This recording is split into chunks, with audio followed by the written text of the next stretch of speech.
Welcome back, everyone. My name is Kenny Cormandy from the YouTube channel My Airgun Reviews. I have not done an airgun review in over 17 months since I moved, and business has changed and my health hasn't been the best. It's taken me a while to get back to doing these airgun reviews. I bought this gun over a year ago with intent on doing a review on it right away, and that just didn't happen. But we're all set to get back to doing business here. This first review is kind of an old standard. It's the Crosman 2100 Classic. It's a multi-pump gun, 3 pumps to 10 pumps. They claim maximum velocity of 755 feet per second shooting steel BBs and 725 feet per second shooting lead pellets. It's kind of a spin off the old Crosman 2200 Magnum, with the Magnum shot lead pellets only, 22 caliber. This one shoots both pellets and BBs.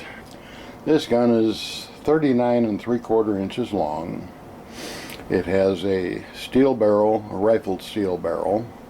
It has a cast metal receiver with dovetail mount on top and a plastic stock. It weighs 4.8 pounds. The barrel itself is 20.84 inches, which should give you very good accuracy. It has iron sights. The front sight is true glow fiber optic, and the rear sight is metal, and as you can see right here, it has a step slide for elevation, and right here it has a screw that you would loosen to move the sight back and forth for your windage. It's not one of your micro clicks. It's just a lot like the early guns I used as a kid. Like I say, it's a multi-pump. When you store this gun, you want to put 1 pump of air into it.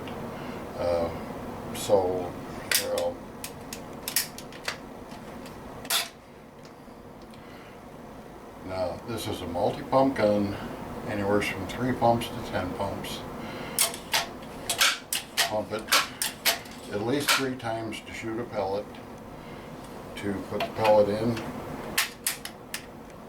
pull the cocking lever back, and this is a difficult gun to get a pellet loaded. What I do is kind of pinch on the pellet, aim the gun down, and drop it in. And it doesn't always work. That one landed in upside down.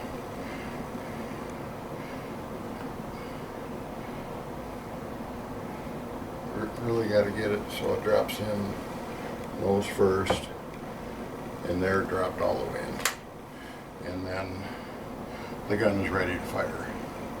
I'm not going to actually fire it because my target is in the other room. I'm going to have to go fire it. There. Don't do that at home. Your parents will kill you. This gun, when I got it, it was really, really difficult to cock. I actually got a blister right here from cocking it. I put some silicone lube in here and in here, and I also dropped some right down in here for the trigger, because the trigger was kind of stiff and creepy. And now that I've lubed it up some, it took a while to wipe all the oil away. It does cock much easier, and the trigger pulls a little bit easier. It's a single stage trigger. It's not adjustable. It's a very complex mechanism in there because of the way your BBs go in. So this is not a gun you're going to take apart and work on the trigger. You'll never get it back together. But so it's 1 pellet at a time. You cock it, put your pellet in, and if you don't like going down like that. You just want to drop the pellet in. Have a toothpick standing by. That way you can open it up, drop your pellet in, pick up your toothpick and just flip it over and then close it, and you're ready to go. And that works pretty good. I tried this gun with the open sights, did okay with it. My eyes aren't the best. I was going to use my Bug Buster scope. I figured that'd be good, and I found this Stoker 4x32 sitting on the shelf, which is a compact scope, and it really fits this rifle real nice. It's got good eye relief for it, but you gotta be shooting at least, I'd say, 12 or more yards away. I shot it at 12 yards. Just a little bit fuzzy on the objective or the reticle at 12 yards. If it was like 13 yards, I think it'd be perfect. But if you're going to use a scope, they've got a lot of the cheap, $10 scopes that do all right for something like this. This one's better suited for like 15 yards out. I did just about as good with the open sights as I did with the scope. It also shoots BBs. I don't like shooting BBs in a rifle steel barrel, but to shoot BBs, just press back here. Here's your hole. Holds up to about 200 BBs. Get that filled, close it, and then right here is your magazine for your BBs. You open that up, you'll shake the gun upside down, watch for the BBs to fill up, and then just flip that back and you're ready to shoot. When you pull this back, there's a magnet on the end of the probe. BB will drop down onto it, and you just push forward, aim, and shoot. And you can dry fire one of these all day long because there is no piston. It's just compressed air.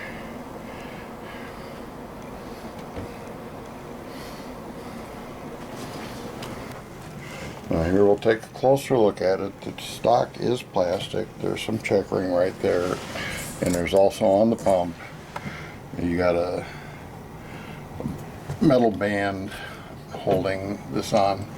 There you can see your adjusting screw for your windage, and it's just a stepped ramp for your elevation, so it's not quite as adjustable as a lot of the micro clicks. And then just a standard true low optic sight. All in all, it's a real decent feeling rifle. It's 4.8 pounds. You know, it's not like some of these plastic ones, like the 760 Pumpmaster, where this is plastic, or your Daisies, which are, they called it engineered resin. But this gun has a rifled steel barrel where the 760 series do not. Now, Crosman does make two multi-pumps based off the 760, the M4177 and the MK177, that use the 760 engineering inside, and their velocities are pretty much the same as the 760, around 600 feet per second. They claim that the MK shoots a lot faster, but in truth, the M4177 600, the MK177 around 630. This one they claim 725, but it's really about a 670, 680 foot per second with lead pellets. This gun was very dry when I got it. Let me show you where you lube this thing. Right here at the very end, you can see it go in there. You put a few drops of Pellet gun oil in there, and I'd do it every few hundred shots probably. I got a lot of different readings from this gun. You know, it was, I just thought it was too slow. So I lubed it.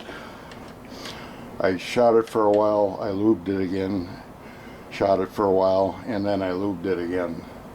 After a couple lube jobs, I did get an average of 665.6 feet per second shooting the 7-grain lead pellets. And then after the next lube job, I did an average of 673.9 feet per second. I tried it one more time a little bit sooner after oiling, and I did get as high as 713.2 feet per second, but the low for that 5-shot string was 679 feet per second. So that's a pretty big extreme spread. You could see how far the hull velocity dropped with each shot.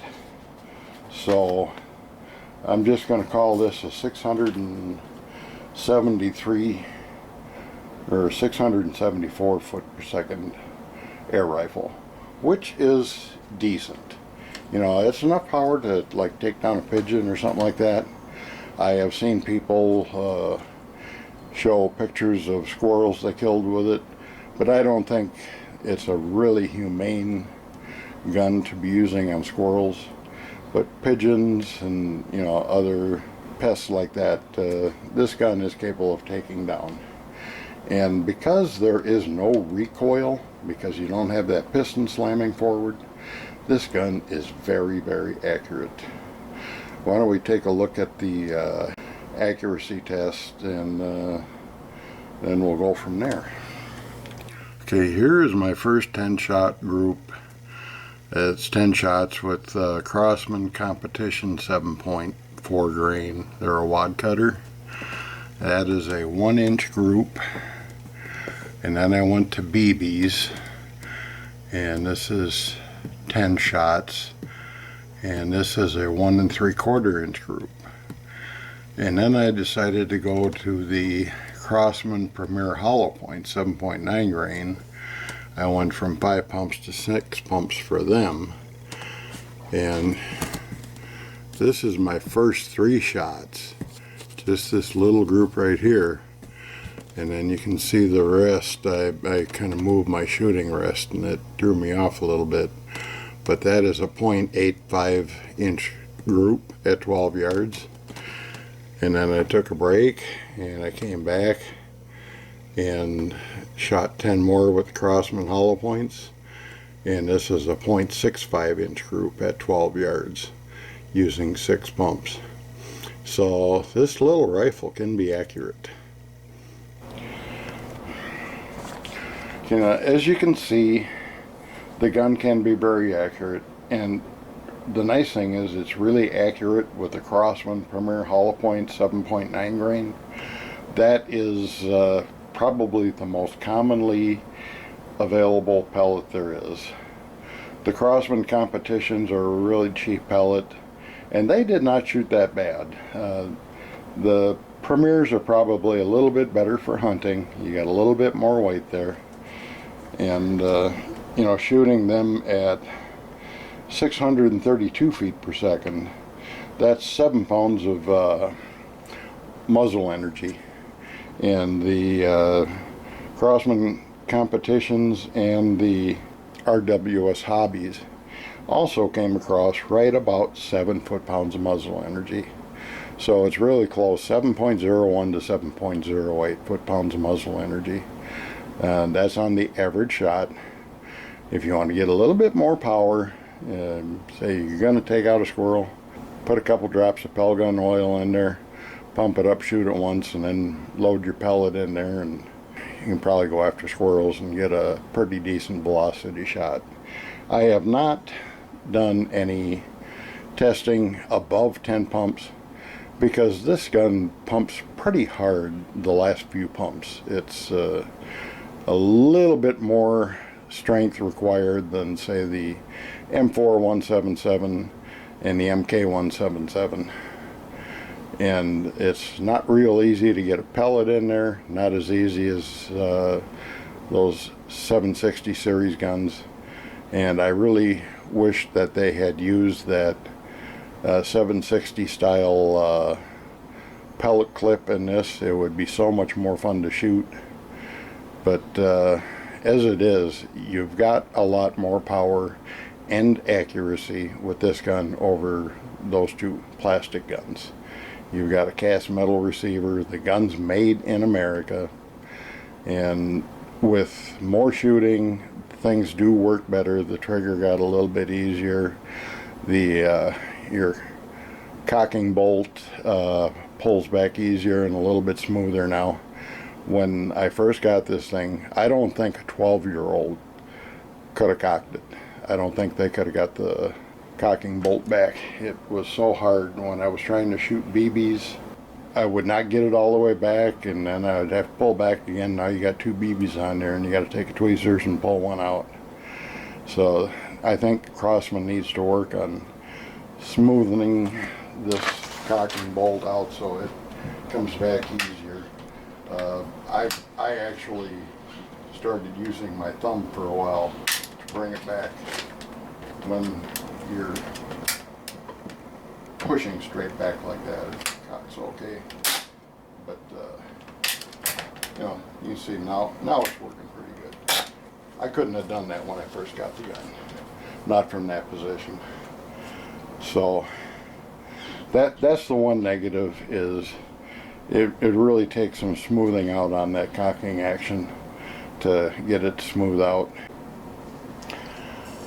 Okay, if you like shooting with like an electronic point sight, now Crosman does sell one, but it's really lousy. The dot is so large it just completely covers up your target, and it's useless. Daisy does make one. It's a Daisy electronic point sight. It's got two settings for a small sight, or a small dot, and a large dot. This one was $8.99 on Amazon, which is where I bought the gun. I think I paid $59.99 for it. Right now, Amazon is $65.99, and Pyramid Air is $64.99 plus shipping. Amazon is free shipping. Walmart's like $65.99, and you can get it shipped free to the store. So there's a few options, but everybody's right in about the same ballpark, $64 to $65.99. It's a pretty decent gun for that. It's on a platform that is tried and true. It's on the same platform as my father's old Crosman 2200 Magnum, and you know, that gun's been around since the early 70s. So like I say, this is a very tried and true platform. My biggest beef is how stiff the bolt is to cock, and the way you got to drop the pellets in there. That's the only two negatives I can find with the gun. It's a lot of fun to target shoot. I get really consistent shots target shooting at 5 pumps. At 10 pumps it's still consistent, and you've got enough knockdown power to take out some pigeons or anything in that class of pest control. So I really like the gun for the money. And if you need exercise, you want to pump this thing 10 times per shot, you will get your exercise in. And like I say, I really like it with this compact scope. There are others out there. This particular one is a Stoger 4x32 with illuminated reticle, and that sells for anywhere from $75 to $90. That's more than the cost of the gun, but there are some cheaper options out there.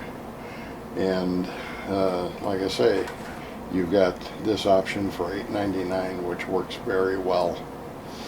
So that is my review of the Crosman 2100 Classic, and my next review will be coming up shortly. It will be of the newer version Black Ops Sniper from Ignite, this one with the gas piston power plant instead of the spring piston. So we'll be seeing you soon. Have fun shooting.